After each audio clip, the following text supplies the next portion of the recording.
नमस्कार, खुशामदीद and welcome to बातचीत podcast. मैं हूं आपकी दोस्त रोशनी और जिक्र करूंगी आज फिर कुछ कही, कुछ अनकही, कुछ सुनी, कुछ अनसुनी, कुछ पूरी, कुछ अधूरी बातों के बारे में। जोड़ूंगी अपने स्वरों को आपके दिल की आवाज से। मैंने कुछ वक्त पहले आपसे चर्चा की थी कि मुझे टेली सीरीज देखना पसंद है। इनसे अच्छा मनोरंजन भी हो जाता है और मन भी तरोताज़ा हो जाता है और मेरे लिए काम करता है ये एक खिड़की की तरह, जिससे मैं देख पाती हूँ कि हमारे ही जैसे लोग अपनी ज़िंदगी कैसे जी रहे हैं, उनकी जीवन शैली कैसी है, उनके दृष्टिकोण क्या हैं, उनकी पसंद नापसंद के बारे में पता चलता है। अपने इसी शौक के चलते मैं अन्य भाषाओं की सीरीज बहुत चाव से देखती हूँ और आजकल मेरा टीवी स्क्रीन फिक्स्ड है के ड्रामाज यानी कि कोरियन टीवी सीरीज पर। आपने भी शायद इनके बारे में कहीं सुना होगा। बड़े ही मज़ेदार लगते हैं मुझे ये series. Acting, direction, screen play सब बढ़िया है, पर एक ऐसा फीचर है इनका जहां मेरी नज़र बस अटक सी गई है। अरे भाई, क्या स्किन है इन लोगों की! सिर्फ बालिकाओं की नहीं, बालकों की भी। चमकते हैं इनके चेहरे ट्यूबलाइट की तरह। बड़ी बुरी सी फीलिंग आती है, जैसे वो बचपन में कपड़े धोने वाले साबुन की ऐड को देखकर आती थी कि इसकी साड़ी मेरी साड़ी से सफेद कैसे, वही वाली फीलिंग। इस पहेली को सुलझाने के लिए मैं पहुंची अपनी स्टाइलिस्ट और मेकअप गाइड, जो कि है मेरी बेटी, उसके पास। और उसने मुझे बड़ा सिंपल सीधा सा जवाब दिया। उसने कहा, मम्मी ये लोग करते हैं सेल्फ केयर। सेल्फ केयर मतलब? अरे मम्मी, सेल्फ केयर मतलब खुद की देखभाल करना, एक स्किन रूटीन को फॉलो करना, अच्छा और स्वस्थ खाना, 8-9 घंटे की नींद पूरी करना। अरे बाप रे, इतना सब! वो बोलती रही और मैं सुनती रही और साथ ही साथ चलता रहा मेरे मन के भीतर मेरे सजने संवरने के सफर का एक चलचित्र, जो कि काफी हास्यपद है। तो चलिए आज इसी बात को आगे बढ़ाते हैं और बात करते हैं सजने संवरने के बारे में। आज के एपिसोड को हम बुलाएंगे सजना है मुझे। आकर्षक लगना किसको अच्छा नहीं लगता। आप उम्र के किसी भी हिस्से से गुजर रहे हो, सुंदरता एक स्थायी पहलू है जो सबकी आंखों में चमक ले आता है। खूबसूरत दिखने के लिए हम क्या क्या नहीं करते, है ना? ये दौर शुरू हो जाता है हमारे होश संभालने से पहले, हमारी शिशु अवस्था में। हमारे इस डिपार्टमेंट का कंट्रोल हमारे बड़ों के पास होता है, तब वो भी कोई जतन करने से पीछे नहीं हटते हैं कि हम सुंदर लगें। कुछ अभ्यास तो ऐसे हैं जो हमने दूसरों पर ही होते देखे हैं, क्योंकि हमें तो उसकी याद नहीं है, हम तो थे छोटे बच्चे। वो आटे की लोई से बच्चे को मुंह के रगड़ रगड़ कर साफ करना, फिर हमारी आंखों में काजल लगाना, और कुछ दादी नानी तो एक कदम आगे बढ़ जाती थी, आईब्रोज को भी बना देती थी। ऐसा लगता था बस इस बार के रामलीला के ऑडिशन में हमारा चयन होना निश्चित है। स्कूल जाना शुरू करते ही बालों में तेल, मुंह पर मलाई और बॉयकट वाला अत्याचार मुझे भुलाए नहीं भूलता है। स्कूल जाने से पहले मेरे पापा हमारे चेहरे पर दोनों हाथों से जोर लगाकर कस के मलाई पोत देते थे, और कभी कभी सफेद रेशे जो मुंह पर चिपके रह जाते थे, उसने हमारा खूब मजाक उड़वाया स्कूल की बस और असेंबली की लाइन में। लेकिन आज जब मैं सोचती हूँ तो ध्यान आता है कि शायद पापा को ये जो कॉस्मेटिक्स हैं, इनके केमिकल्स के असर के बारे में उसी समय से पता था। आज अखबार में पढ़ती हूँ कि ये जो आप लिपस्टिक लगाते हैं, शैम्पू लगाते हैं, इनसे बहुत भयानक बीमारियां हो सकती हैं, तो वो मलाई ही सेफ लगती है दोस्तों।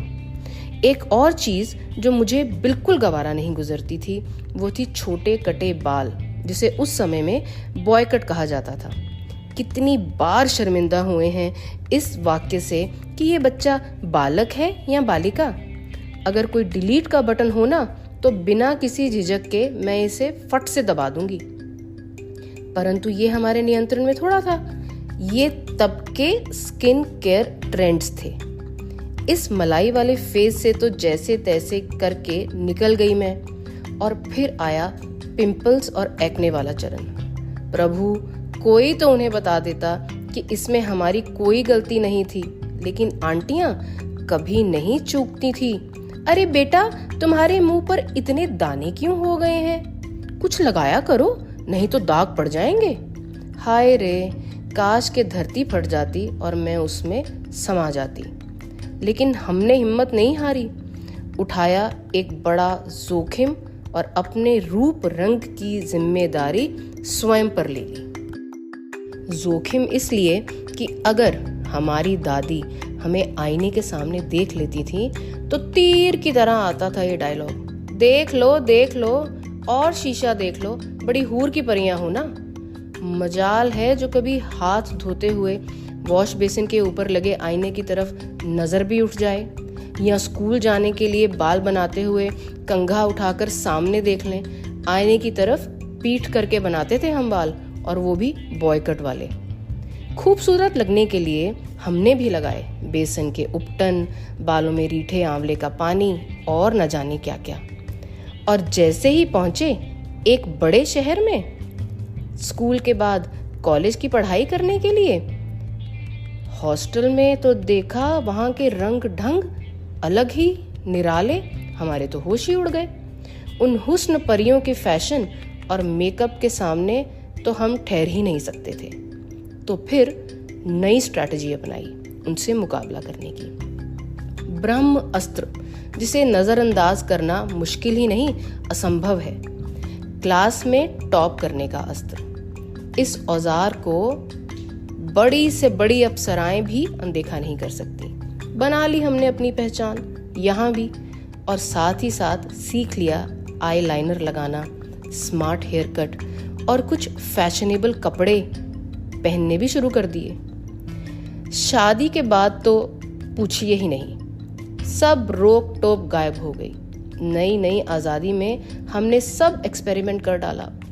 एकता कपूर के सीरियल से इंस्पायर हुए मंगलसूत्र, बिंदी, लिपस्टिक से लेकर बालों में कलर स्ट्रीक्स, हर तरह के हेयर स्टाइल्स और न जाने क्या क्या। पुरानी एल्बम्स को इसीलिए छुपा कर रख दिया है मैंने। भाई कौन सुनेगा बच्चों के कमेंट्स, और खुद से खुद का वो रूप भी नहीं देखा जाएगा। अब इस ड्रामा की नायिका यानी कि मैं प्रवेश कर गई मातृत्व वाले चरण में, और इस फेज ने फासला बढ़ा दिया ड्रेसिंग टेबल से, और घर बन गया मेरा किचन में। ऐसा भी हुआ है मेरे साथ कि कभी कभी शाम तक बाल भी बनाने का मौका नहीं मिला। आश्चर्यजनक रूप से बच्चों को माँ का हर रूप अच्छा लगता है। उनको माँ के गले लगने में दिन भर की पसीने की बदबू से कोई परेशानी नहीं होती। बच्चों के बड़े होने के साथ मैंने जॉब करना शुरू कर दिया, और इस दौर में मेरे रोल्स के अनुसार मेरा रूप सजना संवरना भी बदलता गया। कभी पारंपरिक साड़ी और सूट वाला बिंदी का रूप, और कभी ट्राउजर सूट वाला फॉर्मल रूप। जॉब की डिमांड के हिसाब से मेकअप भी चेंज होता रहा मेरा। अब तक इस बात पर ध्यान नहीं गया था कि चेहरे के रूप रंग एक पहलू है आपकी पहचान के। सुंदर दिखने के लिए यही एक नहीं, और भी बहुत सारी सामग्री चाहिए। और इस लिस्ट में सबसे महत्वपूर्ण है कि आप खुद को कैसा दिखना चाहती हैं। मैंने बहुत तरह के स्टाइल्स, ट्रेंड्स अपनाए हैं समय समय पर, लेकिन मुझे सादा रहना ही पसंद है। एक मॉइस्चराइजर, एक लिपस्टिक, साथ में ढीला ढाला कुर्ता सेट, और हो गई मैं तैयार।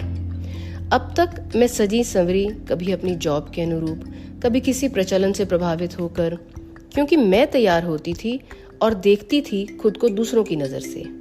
लेकिन अब मैं तैयार होती हूँ खुद के लिए। रोज तैयार होती हूँ, सिर्फ बाहर जाने के लिए नहीं, ऐसे ही अपने लिए।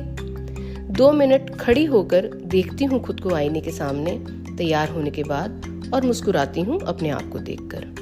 हाँ, कभी कभी बहुत ऑकवर्ड भी लगता है जब अपने सफ़ेद होते बालों को देखकर थोड़ी सी परेशान हो जाती हूँ। लेकिन फिर जब मेरा हेयर ड्रेसर या लिफ्ट में कोई महिला या मेरे बच्चों का कोई फ्रेंड कहता है कि आप बाल कलर नहीं करवाती ना, बहुत अच्छा करती हैं, नेचुरल बाल ही स्टाइलिश लगते हैं आपके, सुन के बड़ा अच्छा लगता है और मैं मुस्कुरा देती हूँ। कभी कभी मैं अपनी डर्मेटोलॉजिस्ट के पास भी चली जाती हूँ और उससे कुछ एक आधा सलाह लेती हूँ और कोई फेशियल करवा लेती हूँ। बड़ा मज़ा आता है सेल्फ केयर करने में। अच्छा लगता है कुछ एक आध काम अपने लिए करना। हस्बैंड भी ले जाते हैं गाड़ी में बिना किसी नानुकुर के। एक राज की बात बताऊं, अगर वो ना भी ले जाए ना तो मैं खुद ही चली जाऊंगी। अब मुझे अपने लिए सजना है। कुछ अभ्यास तो कर रही हूँ मैं भी के सीरीज की हीरोइन वाला। शायद हमारी स्किन की लाइट भी ऑन हो जाए और हम भी जगमगाने लगे उनकी तरह। क्यों, आपका क्या विचार है इस बारे में? आप भी जाया करिए कभी कभार, कोई हेयर स्पा करवा लीजिए, एक आध स्किन ट्रीटमेंट करवा लीजिए, थोड़ी शॉपिंग और गुनगुनाइए, सज गई रे मैं अपने ही लिए। आज की बातचीत बस यहीं तक, और मैं आपकी दोस्त रोशनी अब आपसे रुखसत होती हूँ। जल्द ही मिलूंगी एक नए विषय का छोर पकड़कर बातचीत पॉडकास्ट के माध्यम से। तब तक जुड़े रहिए। और हमसे जुड़े रहने के लिए आपको क्या करना होगा, आप जिस भी प्लेटफॉर्म पे हमें सुन रहे हैं उस प्लेटफॉर्म पर हमें लाइक और सब्सक्राइब या फॉलो करना ना भूलें। और एक और ज़रूरी छोटी सी बात, अगर आपने जो समय मेरे साथ बिताया वो सुखद था तो उस अनुभूति को आप जिनसे प्यार करते हैं उनसे शेयर करना ना भूलें। तो एक हल्का सा प्रेस कर दें आप शेयर के बटन पर। शुक्रिया।